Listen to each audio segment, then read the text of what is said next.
Okay, so I wanted to jump on here and make a quick market update about what I'm seeing in the real estate market here in Toronto. So the numbers were released, and I wanted to share a bit about my data and analytics. So let's jump in here. First, I want to start off with number of sales. So we actually, I track two different numbers when I'm tracking sales. I like to track what happened last year, which gets reported a lot in the headlines of year over year, and I like to compare that to the 10-year average. And why I like to use the 10-year average is because I find it more accurate because last year could have had really high sales for that time of year.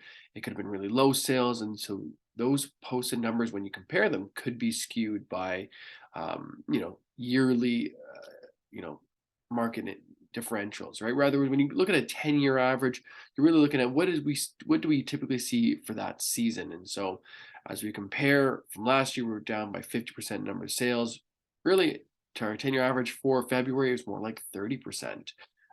So sales are still down about 47, 83 number of sales, and that's low. And that sales is a great indicator of the active buyers who are out there and buying.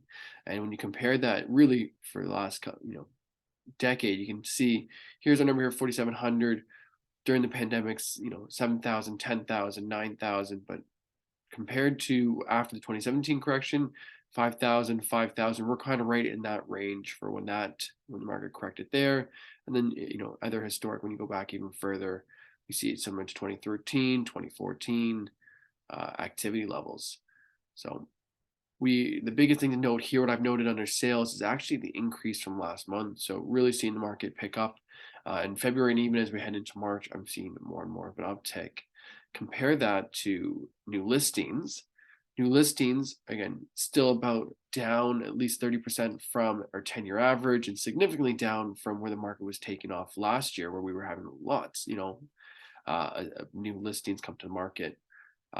Here we're seeing only about 8,300 new listings. How does that compare to our, historic average? Well, you can see here's 8,300 compared to the 14,000, 15,000 of, peak COVID numbers. But compared to longer term averages, right, down 10, usually we're having 10,000, 11,000, 12,000 new listings during this time of year. So that's also down. So even though our number of buyers are significantly down, so is our number of sellers, and that has helped kept the market in balance.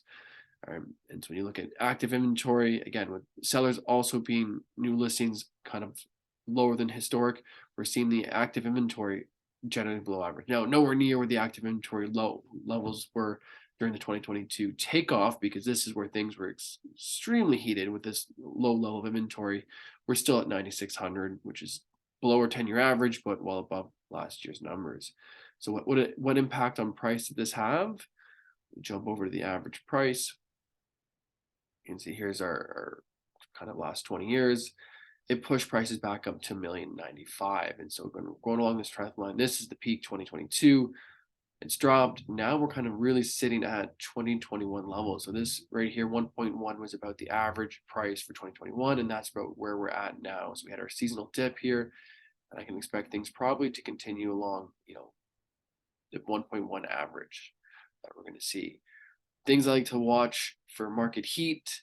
This is the percentage of selling over asking. So this is a great tracking to how many properties are set up for multiple offers, how many are, of those are going over asking. And it's a kind of at a glance look at how hot the market, kind of like a heat check. And anytime the market has corrected, like in 2017, end of 2017, 2018, 2019, those levels were really around 20%. Really picked up to about 80% of properties were going over asking at the peak, and then we dropped back down to 20. We're now sitting at about 25, 30%. And so we're getting a little bit, again, that means 3 out of 10 properties are selling over asking in this market. Next stat I look at just check kind of as a heat check in the market is the listing to sale. So that means for every 10 listings come out, how many are selling?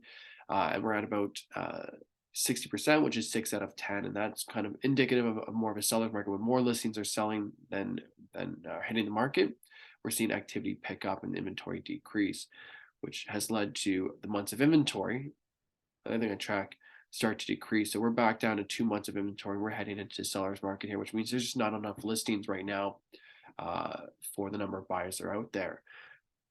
This is really what we've been seeing on the ground, as I've seen an uptick in multiple offers. For the most case, I'm not seeing average price get pushed. If you're talking about anecdotally, uh, when we're seeing at least double figures for housings and even condos now. The lower price around 500 to 550 range. They're doing a lot of multiple offers, and getting consistent 5, 6, 7 offers. Housing, I'm seeing 10 to 24 offers, and that is a sign that the market is active. So we'll see coming into March, especially after March break, how many properties start actively coming to the market, and if that new listings can help offset some of this increased demand.